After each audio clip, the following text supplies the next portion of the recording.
ওমর রাদিয়াল্লাহু তাআলা আনহু কোন অঞ্চল বিজয়ের ব্যাপারে রাসূল সাল্লাল্লাহু আলাইহি ওয়াসাল্লামের ভবিষ্যৎবাণী উল্লেখ করে লোকদেরকে উৎসাহিত করতেন?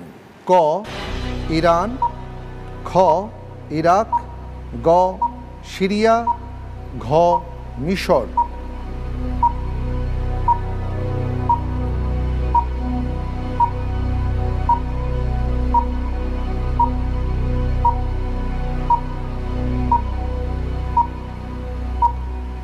জি আলহামদুলিল্লাহ, আল্লাহ রসুল সাল্লাল্লাহু আলাইহি সাল্লাম যেহেতু পারস্য বিজয়ের ব্যাপারে ভবিষ্যৎবাণীটা করেছিলেন, ওই হিসাবে পারস্যর বর্তমান নাম ইরান। উত্তরটা হবে ইনশাআল্লাহ ক ইরান। লক করে দেব? ইনশাআল্লাহ। কোনো সংশয় নেই? ইনশাআল্লাহ। ইনশাআল্লাহ লক করে দেয়া হোক ক ইরান। আপনি যে উত্তরটি দিয়েছেন আমি দেখতে পাচ্ছি উত্তরটি সঠিক হয়েছে। কাজী সোরাইম কত বছর বিচারপতির দায়িত্ব পালন করেন? ক 40 বছর, খ 50 বছর, গ 60 বছর, ঘ 30 বছর। সুরাইম না সুরাই? সুরাই।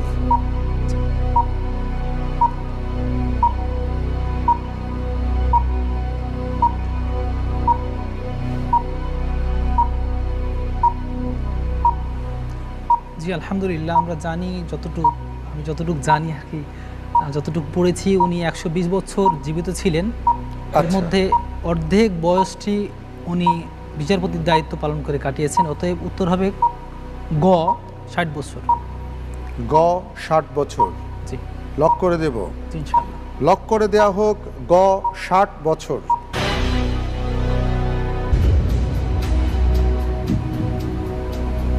আপনি যে উত্তরটি দিয়েছেন আলহামদুলিল্লাহ সঠিক হয়ে।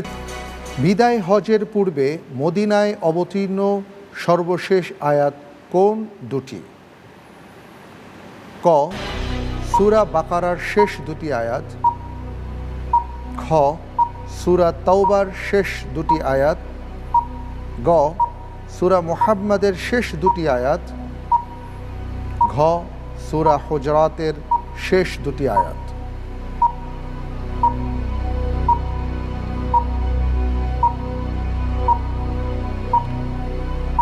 বিদায় হজের আগে মদিনায় অবতীর্ণ।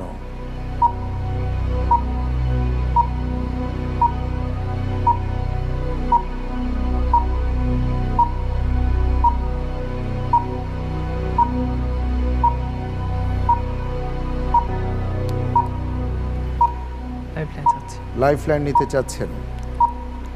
কোনটা?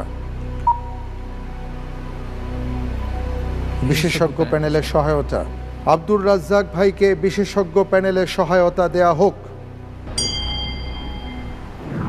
বিদায় হজের পূর্বে মদিনায় অবতীর্ণ সর্বশেষ আমরা দেখতে পাচ্ছি 4টি সূরার নাম আছে। একটি বিশেষ কারণে 4টি সূরার মধ্যে একটি সূরা ব্যতিক্রমধর্মী। সেই কেন ব্যতিক্রমধর্মী ওটা মনে করলেই সঠিক উত্তর পেয়ে যাবেন ইনশাআল্লাহ। জি আলহামদুলিল্লাহ, উত্তর খ সূরা তাওবা শেষ দুটি আয়াত। ইনশাআল্লাহ লক করে দেয়া হোক খ সূরা তাওবার শেষ দুটি আয়াত। আপনি খ চিন্তা করেছেন, সূরা তাওবাকে চিন্তা করেছেন। দেখি উত্তরটি সঠিক হয় কিনা। জি আপনার উত্তরটি সঠিক হয়েছে।